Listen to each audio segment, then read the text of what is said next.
It used to be that renewing your card was the exact same process. Yeah. And for a long time, they were running 30 days up to 6 weeks for patients to get even a temporary card to go in and make their first purchase. With COVID and everybody being at home, yeah, they've actually improved that process significantly. All renewals are going through within an hour. Patients are approved. So what was happening before, because they were waiting 30 to 60 days to approve the new patients would expire. Like, let's just say I expire in 30 days. I would have to go get an approval today. But that my new license is from the date of certification by the doctor. So I would lose the next 30 days off of the second half of so you're paying for 11-ish months of a card before you have to renew. They've significantly improved that process for patients. So what is the cost? What's that? What is the cost for a card? It's $100 every year.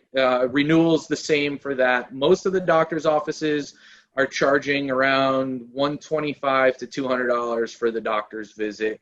If you can get it from your PCP that they can put it through as a regular office visit, then by all means, that's what we're recommending.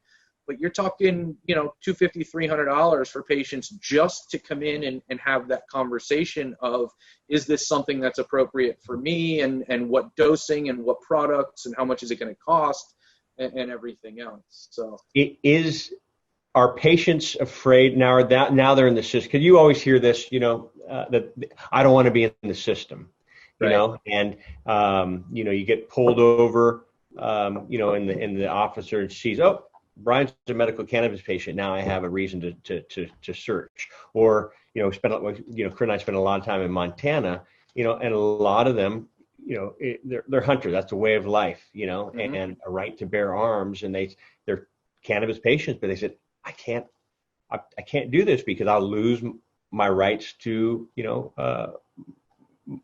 my hunting, my guns. And so, is because you're in the system, is that show up in the DMV record now? I mean, that you have this, or so police officers, when they pull you over, if you have cannabis in your vehicle, you're allowed to have it in your vehicle as long as you're not consuming it.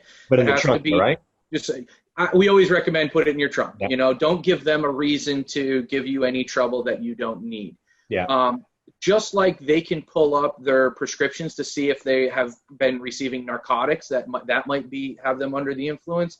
They can see that PMP all they can see is that they have a medical marijuana card. Yes, they do have a legal medical marijuana card. They can't see what they've gotten, but they can see that they have one. As long as they're not consuming, they're supposed to be left alone.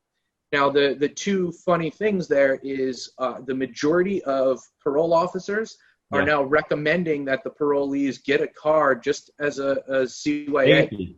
Wow. Just because they're like, listen, I don't want to violate you for doing something you're going to do when you can just go do this. And I mean, for anybody who's been in prison, there's a PTSD diagnosis just right there, So they're like, go get your card and I don't have to violate you. I don't want to send you back there for something.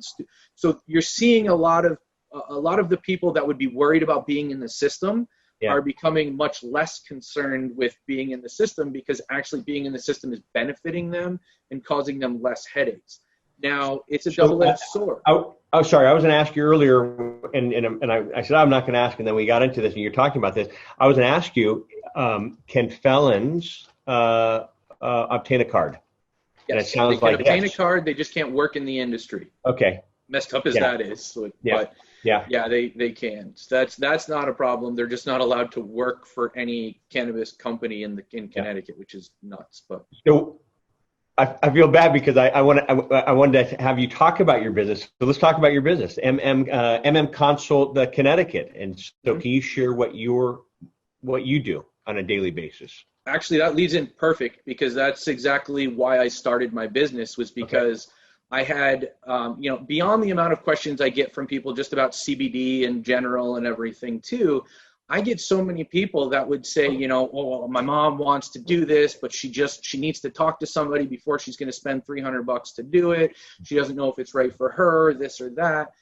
So many professional colleagues that were coming to me with questions, concerns, issues that, pharmacists that are seeing these prescriptions on their PMP and everything else, certifications, medications on their PMP.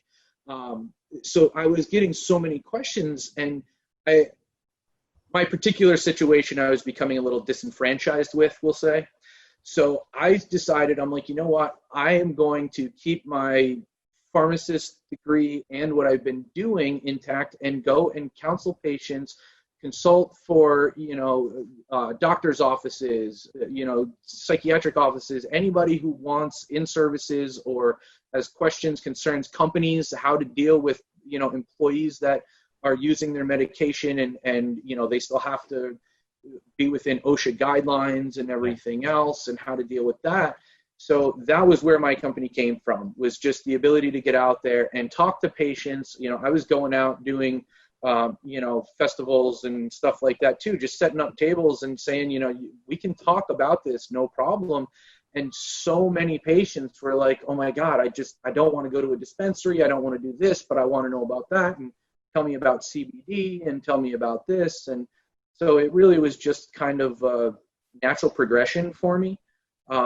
In the process, I was asked to consult for the dispensary and then was just brought on there.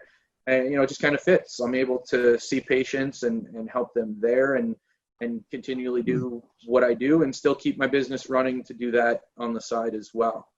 So are you part owner in the dispensary, or are you employed by the dispensary? How does that work? Just employed by the dispensary. That was kind of, I had thought about, I kind of wanted that in the beginning, but then I also decided that I didn't want to be locked into any one particular situation. Can you work for a handful of dispensaries in your area as you being the pharmacy on staff? Like a lot of pharmacists do. A lot of pharmacists go from pharmacy to pharmacy. Is that still the same type of model that in this industry for you? Not exactly. The state has each individual is registered to a specific dispensary. It's not the same as Walgreens where, there's 120 in the state, and I think I worked at 80 of them throughout the time I was there. Hi, John Malanca here with United Patients Group. I hope you've enjoyed our videos.